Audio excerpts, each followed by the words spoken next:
এই বাঙালি জাতির জাতীয় সত্তাকে রক্ষা করার জন্য যদি আমার এক ফোঁটা রক্তের বিনিময়ে বাঙালি জাতির রাষ্ট্রীয় জাতীয় সত্তাকে টিকিয়ে রাখতে যদি এক ফোঁটা রক্ত দিতে পারি, তবেই ভারতবর্ষের সুসন্তান বলে আমি আমার নিজেকে গর্ব করি।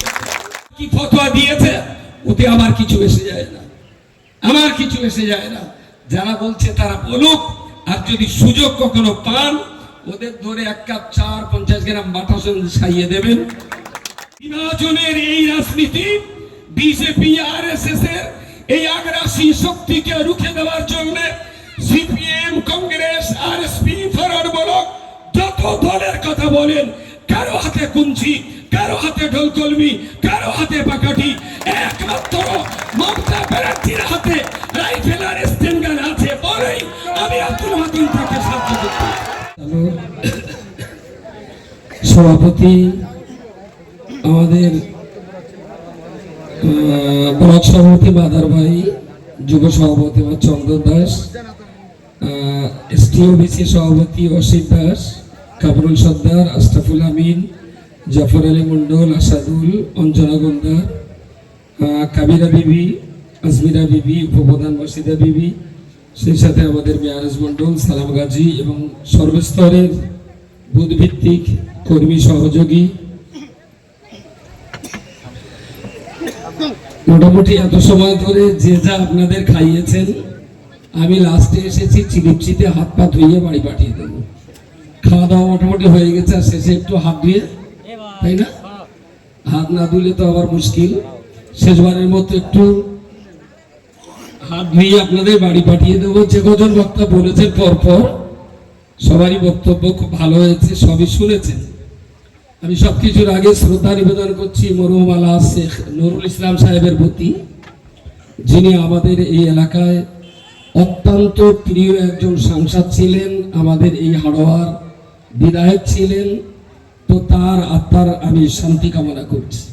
এবং আপনারা যারা এখানে আছেন, আমরা জানি মরহুম হাজী শেখ নুরুল ইসলাম সাহেব, তার সম্পর্কে আপনারা খুব ভালো জানেন, তার প্রতি আপনাদের যথেষ্ট শ্রদ্ধা রয়েছে।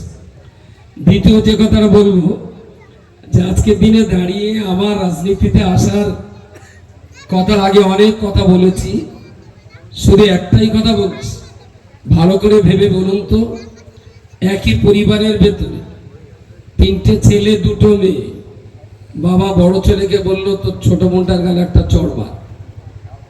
2-4 দিন পরে বাড়ি ফিরে বড় বোনটাকে বললো তোর ছোট ভাইটারে পানির যদি বুকের খাঁচা একটা লাথি মারলো। কিছুদিন পরে এসে আবার বউটারে বললো দেখো তোমার এই মেজ ছেলেটা না বড্ড অসুস্থ আছে, তুমি যদি পারো ওর ঘরে একটু আগুন দাও।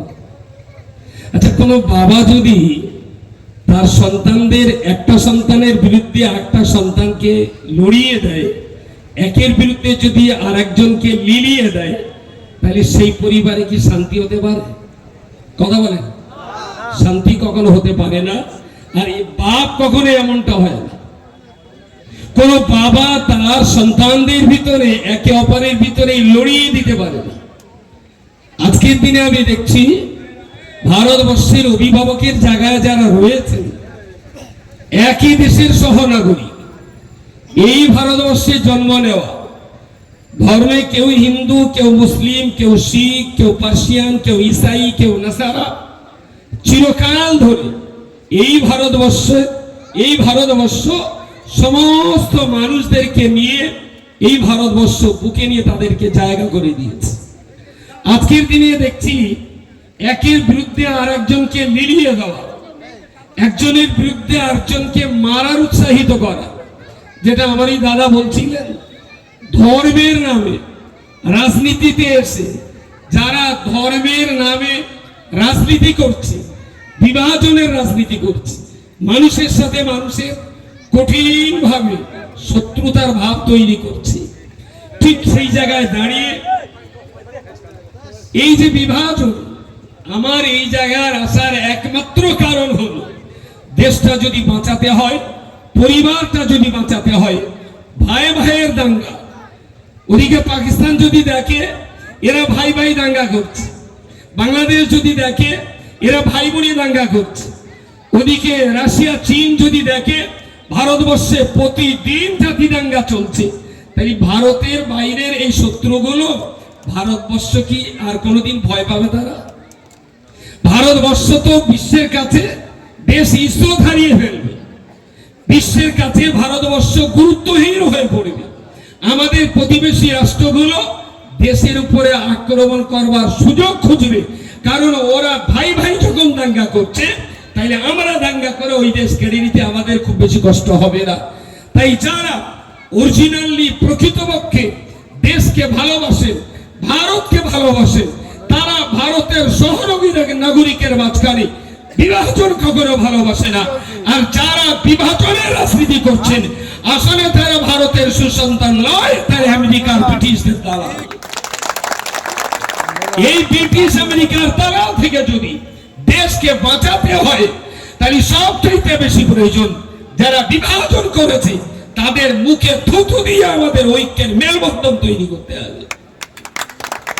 যে দেশে এখনই হিন্দু পড়ে থাকলে মুসলিম কাঁধে করে হসপিটালে নিয়ে যায়, যে দেশে মুসলিম অ্যাক্সিডেন্ট করলে হিন্দু কাঁধি করে দূরে আত্মীয়ের বাড়িতে পৌঁছে দেয়, যে দেশে মুসলমান মারা গেলে হিন্দুরাও দেখতে আসে, যে দেশের হিন্দু বাড়িতে কেউ মারা গেলে মুসলমানরাও খাটিয়ায় করে কবরে আর শ্মশানে নিয়ে যায়, সেই ভাতৃত্ববোধ, সেই সৌভাতৃত্ব, সেই একাত্মবোধকে যারা একেবারেই বিভাজনের তাসে সর্বনাশ করতে এসেছে, তাদের থেকে এই দেশটাকে কিভাবে বাঁচানো যায়, তারই জন্য আমার এই জায়গায় আসা। আমার রাজনীতিতে কিছু পাওয়ারও নেই, কিছু হারাবার নেই, পরিষ্কার কথা বলছি। আমি কিছু পাওয়ারও নেই, কিছু হারাবারও নেই। আমার যদি আমার দেহের এক ফোঁটা রক্তের বিনিময়ে এই দেশটার উন্নতি হয়, এই রাজ্যের একাত্মবোধ, এই রাজ্যের রাষ্ট্রীয় ব্যবস্থা, এই দেশের রাষ্ট্রীয় ব্যবস্থা এই বাঙালি জাতির জাতীয় সত্তাকে রক্ষা করার জন্য যদি আমার এক ফোঁটা রক্তের বিনিময়ে বাঙালি জাতির রাষ্ট্রীয় জাতীয় সত্তাকে টিকিয়ে রাখতে যদি এক ফোঁটা রক্ত দিতে পারি, তবেই ভারতবর্ষের সুসন্তান বলে আমি আমার নিজেকে গর্ব করি। তাই আমার এই জায়গাটায় আসা। কে আমার কি ফতোয়া দিয়েছে ওতে আমার কিছু এসে যায় না, আমার কিছু এসে যায় না। যারা বলছে তারা বলুক, আর যদি সুযোগ কখনো পান ওদের ধরে 1 কাপ চা 50 গ্রাম বাটা সন্দেশ খাইয়ে দেবেন। আগামী দিনে যদি আরো গালি দিতে পারে তাহলে সেদিন কালাকাত পাবে। তারপরে যদি আরো বেশি গালাগালি দিতে পারে তাহলে নিঃসন্দেহে তার জন্য আবার স্পেশাল খাবার ময়দাকে আমি অর্ডার দিয়ে খাইয়ে দেবো। খাইয়ে দেবেন, পয়সা খরচা করবেন, আর আমার কাছে পয়সাটা নিয়ে নেবেন। জমুক আপনাকে গালি দিচ্ছিল, আমি তার খাবার খাইয়েছি, ওই ঋণটা আমি শোধ করবো। শেষ কথা বলছি, দেশটার এই অবস্থা, ভাগ মারতে হবে। আপনার হাতে একটা কঞ্চি আছে, আমি আপনার সঙ্গে সাথ দিলাম, বাঘ মারা যাবে? কথা বলেন, কথা বলেন। বাঘ আক্রমণ করছে, আপনার হাতে একটা ছোট পাকাটি আছে, আমি আপনার সঙ্গে যে বাঘ মারতে পারবো? বাঘ মারতে হবে। আপনার কাছে ওই ঢোল কলমি নাকি একটা বলে না, কি বলো, ঢোল কলমি। আপনার হাতে ঢোল মারতে আছে, সে বাঘ মারতে ঢোল কলমি দিয়ে এসছে। কেউ বাঘ মারতে ঢোল কলমি এনেছে, কেউ বাঘ মারতে কঞ্চি এনেছে, কেউ বাঘ মারতে পাকাটি নিয়ে এসেছে। কোন একজন বাঘ মারতে AK-56 রাইফেল নিয়ে এসেছেন। আপনি কার সঙ্গে সাথ দেবেন? কার সঙ্গে? বিভাজনের এই রাজনীতি, বিজেপি RSS এর এই আগ্রাসী শক্তিকে রুখে দেওয়ার জন্য CPM, Congress, RSP, forward block যত দলের কথা বলেন, কারো হাতে কুঞ্চি, কারো হাতে ঢোল কলমি, কারো হাতে পাকাটি, একমাত্র মমতা ব্যানার্জির হাতে রাইফেল আর স্টেনগান আছে বলেই আমি আব্দুল হাকিম তাকে সাহায্য করছি।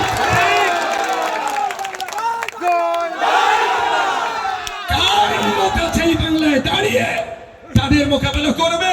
আমার মনে হয়েছে বাংলাকে সর্বনাশ করার জন্য যে বাঘ থাবা বসাতে চাইছে, সেই বাঘের থাবা ফিরিয়ে আবার দিল্লিতে ফেরত দিতে পারে।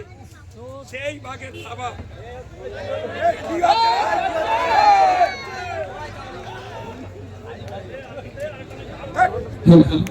সেই বাঘের থাবা, যে বাঘের থাবা দিল্লিতে বাংলার উপরে চাপানো হচ্ছে, এই থাবাকে আবার ফিরিয়ে কোব্যাক দিয়ে দিল্লিতে পাঠাতে পারে, এরাই ফের তার নাম মমতা ব্যানার্জি, তার নাম অভিষেক ব্যানার্জি।